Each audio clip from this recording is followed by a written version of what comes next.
Right, so bit of a break from the diesel today. I've got this 455 Grizzly, 450 Grizzly. I'm talking about the diesel now. It's actually a very good bike, this one. There's very little wrong with it. It runs excellently, drives excellently. It's been quite well looked after. The only thing that does need doing is the steering bushings, which are a common problem on these. You can see how much play there is in that. Wheels aren't turning at all, or very, very minimally. So today we're going to replace that. I've got a new bushing here. Very simple, really. Just two pieces of rubber clamped together around the steering stem. It is a little bit of a job to remove. We're going to take this plastic cover off the tank, take the side covers off.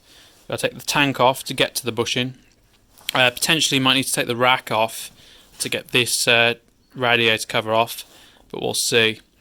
To take the tank covering off, I'll take the cap off. Well, first of all, we'll start by just removing these. That one's cable tied on. Hopefully should be alright there. Save the cable tie. This one just pushes out, like so.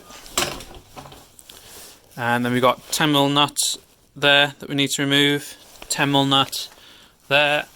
And these Allen head bolts on the top. Okay, so I'll do that and I'll be back in a second.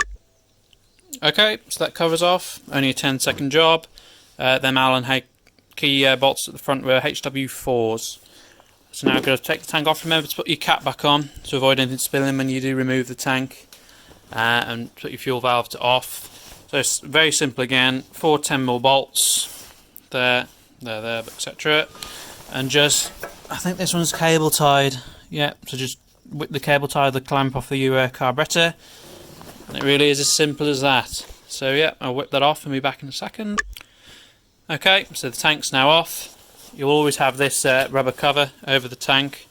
I'd recommend taking the opportunity to clean all these parts up before you put them back on. With that off, you can really see how bad that bushing is. If I move that up and down, that has absolutely had it.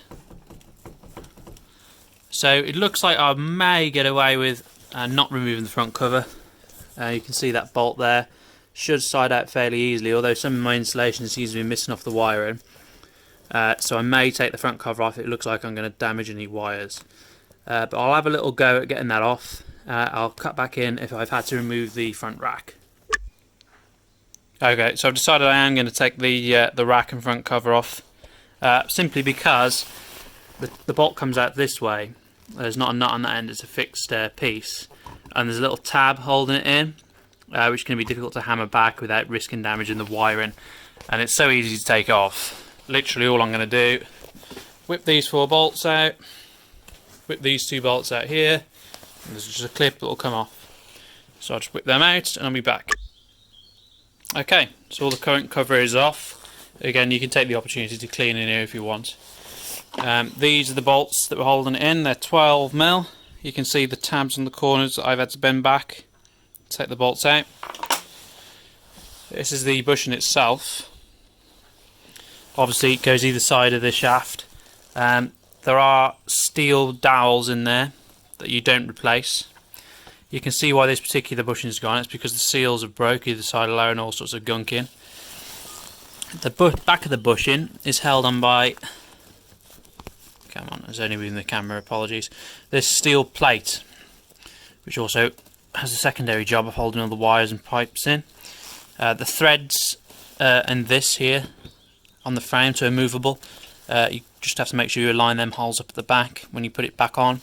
I would also recommend putting that tab back on and bending it back. It's not essential, but I would recommend it.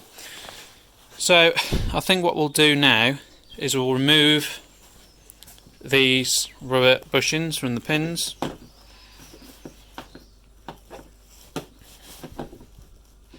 And we'll compare to the new ones.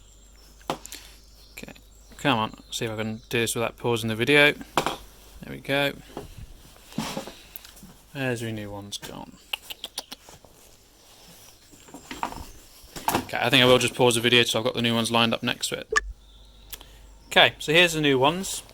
They're heavy duty polyurethane bushes. And they are a lot harder than the old ones, which should mean they would last longer. As you can see, they're exactly the same. if I line the old one up to the new one, you can see how much that's worn. You can see the extra material. I don't know how well you can see it, but there is a lot of extra material on that new one. It comes with new seals, so all you need to do is install the dowels in the one side. We'll position that inside there. Make sure you grease it up before you put it in, and then it really is as simple as just rebolting it back together. So I'll do that, and I'll come back and we'll see how little play is left in it. Right, the bike is now back together. Play is significantly reduced, look.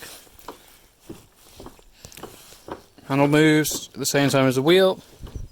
I have noticed, unfortunately, that the lower bearing has got slight play in it now. The upper hasn't got anything, but it's significantly better. There's basically no up and down movement. Very little side to side movement. It's only really that slight up and down, that slight noise from the bottom bearing now. But as I say, far better and far improved than what it was. It's only a very little quick video today, probably not that entertaining. Perhaps useful if you want to actually change a bushing though. I'm now going to film part 2, I think, of the diesel project. Hopefully I'll begin to sort of improve video quality as well, because I've got literally nothing else to do. Alright, see you in the next one.